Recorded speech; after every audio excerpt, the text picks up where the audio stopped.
Bienvenue dans Ville durable, le programme qui explore comment différentes villes à travers le monde ouvrent la voie vers un avenir plus vert, inclusif et résilient. Dans chaque épisode, nous mettons en lumière des initiatives transformatrices qui prouvent qu'il est possible de protéger l'environnement, d'améliorer la qualité de vie et de promouvoir une bonne gouvernance urbaine.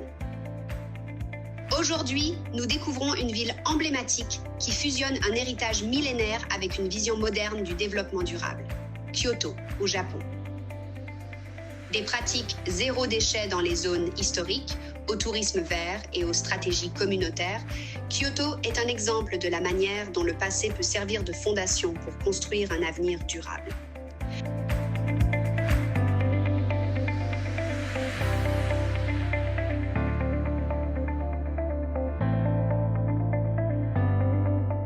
Kyoto n'est pas seulement un symbole du Japon ancien, c'est le cœur culturel du pays. C'est une ville où passé et avenir coexistent dans un équilibre délicat.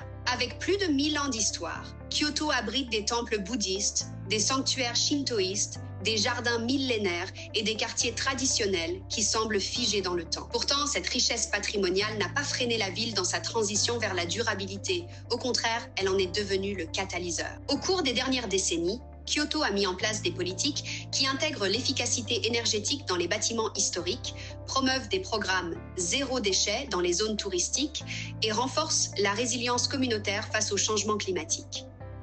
De plus, le tourisme, moteur économique essentiel de la ville, a été réorienté vers des pratiques plus responsables, limitant les impacts négatifs sur l'environnement tout en préservant l'authenticité culturelle. Kyoto a également joué un rôle mondial, en initiant des accords tels que le célèbre protocole de Kyoto, qui a jeté les bases des politiques climatiques internationales contemporaines. Voyons maintenant ce que nous pouvons apprendre de ce modèle si particulier en échangeant avec le docteur Celso Alvarado, qui a effectué de nombreux voyages au Japon et connaît de première main les stratégies qui ont fait de Kyoto une référence mondiale en matière de durabilité patrimoniale.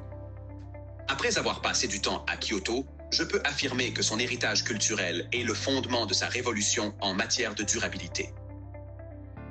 C'est l'art de la préservation durable, où chaque pratique traditionnelle devient un chemin vers une innovation écologique, établissant une norme mondiale pour les villes patrimoniales.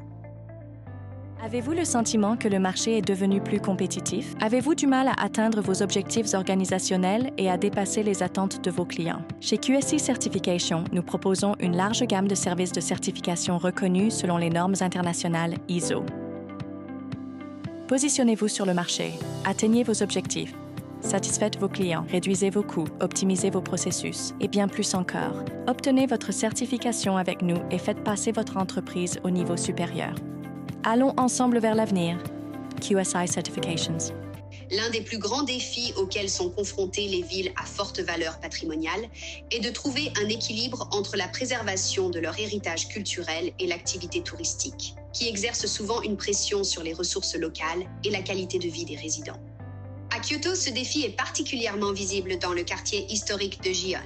Célèbre pour ses maisons de thé, ses rues pavées et la présence de geishas traditionnelles, Gion attire des visiteurs du monde entier. Cependant, loin de permettre une croissance touristique désordonnée, la ville a mis en place une stratégie de durabilité qui régule le flux de visiteurs, encourage des comportements responsables et intègre la communauté locale dans la gestion de l'expérience touristique. Cette approche ne protège pas seulement l'identité culturelle du quartier, mais contribue aussi à réduire la pollution, préserver l'espace public et favoriser un tourisme plus conscient. Docteur Alvarado, selon vous, pourquoi ce modèle appliqué à Gion pourrait-il devenir une référence pour d'autres villes patrimoniales également soumises